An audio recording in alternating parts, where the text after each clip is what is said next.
Hi again. My name is Robert Thomas DeVincentis, and I'm the author of the Book of Kings. And the Book of Kings deals with 4 subjects: science, nature, man, and God. And the historical origins of those things are in the book, which brings about aftermath science. And I'm the historical orator of those subjects. And today we'll be talking about a subject which I'll show you in a minute. First, as usual, I'll show you the book. There it is, the Book of Kings. And it's the aftermath science and historical formation. In God we trust. And here's the back of the book, which shows the earth and the order of events in time. Earth followed by the sun and moon stars. And of course, today we'll be discussing the fullness of time. Wow.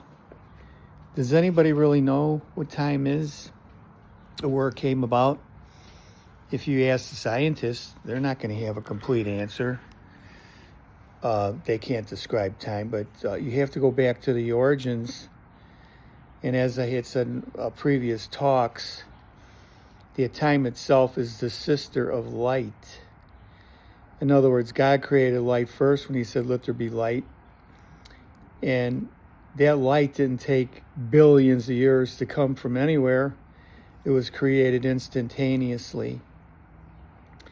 And then we see that the sun and the moon and the stars were created after the earth only in one day. And the rest of the days of creation were the things here on earth where there's an implosion of creation instead of an explosion of creation. So when we look at time, we also have to include that time has a beginning, and that beginning is when God said, "Let there be light." And as I explained earlier in many of my talks, that the light from the luminaries, the planets, the way the planets move, the earth and its rotation, its seasons in the year, come about from the way the light strikes the earth. And those gives us the number of days and the times from the beginning to the end. So we have a beginning of time, then we have the fullness of time, which will be considered the center or the middle part of time, and then we have the end of time. That means when the earth and the heavens and those things no longer exist in the way that we know them.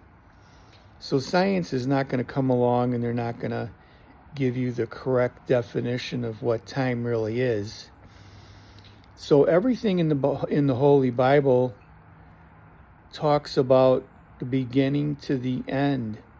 So it incorporates and encapsulates all the information that we know, and God didn't hide anything from us.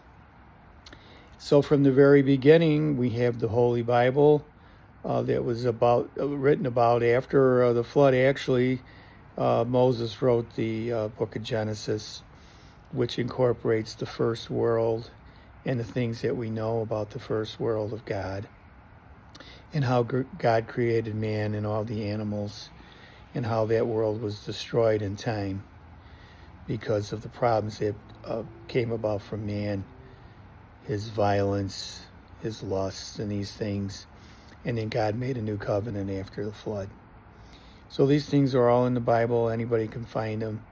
And I said I'm the author of Aftermath Science, which is the original and the only science that exists. Aftermath Science is the original and ancient science. So when we look at time, you say, well, where do we fit in?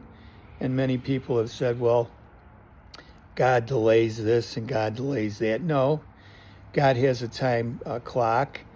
And even though the Jews were under slavery in Egypt for 430 years, God eventually brought them out. So what is this all about?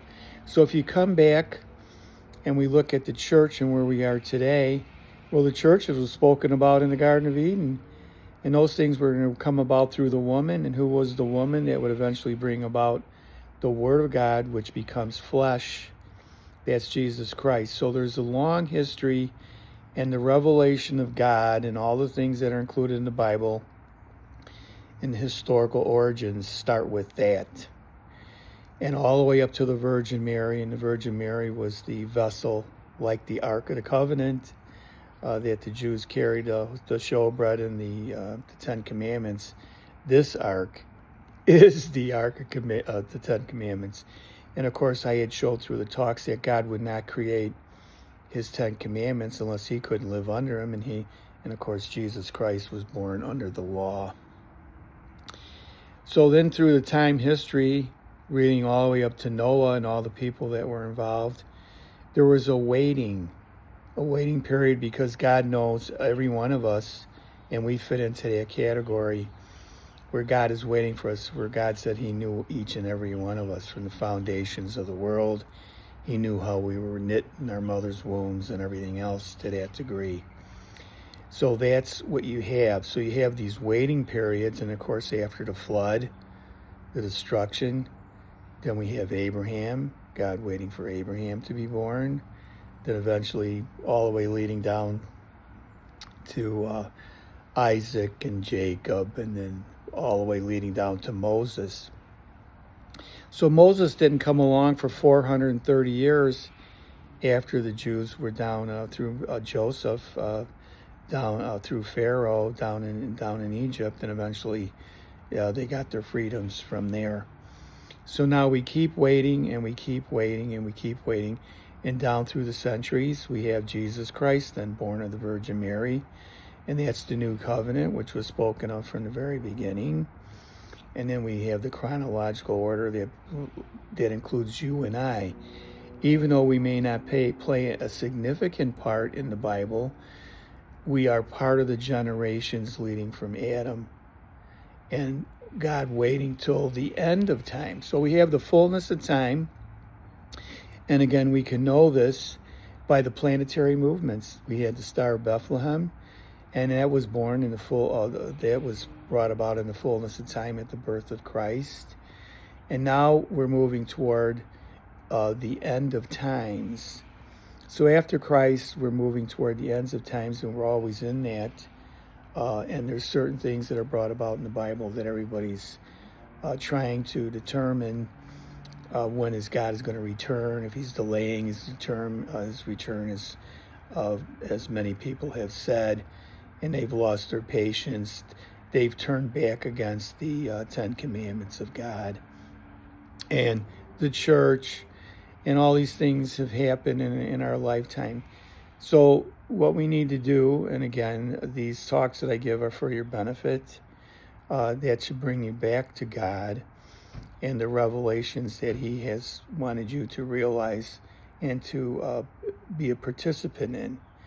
So I hope you enjoy these. This is going to be a short talk, but I hope you enjoy these talks about the different subjects that I bring up in relationship to the book. And again, that book is available. If you don't have the money to buy the book, you can certainly listen to the talks here. So with that, I wish you a good day and Godspeed. Thanks for listening, and I hope to talk to you again. Thank you.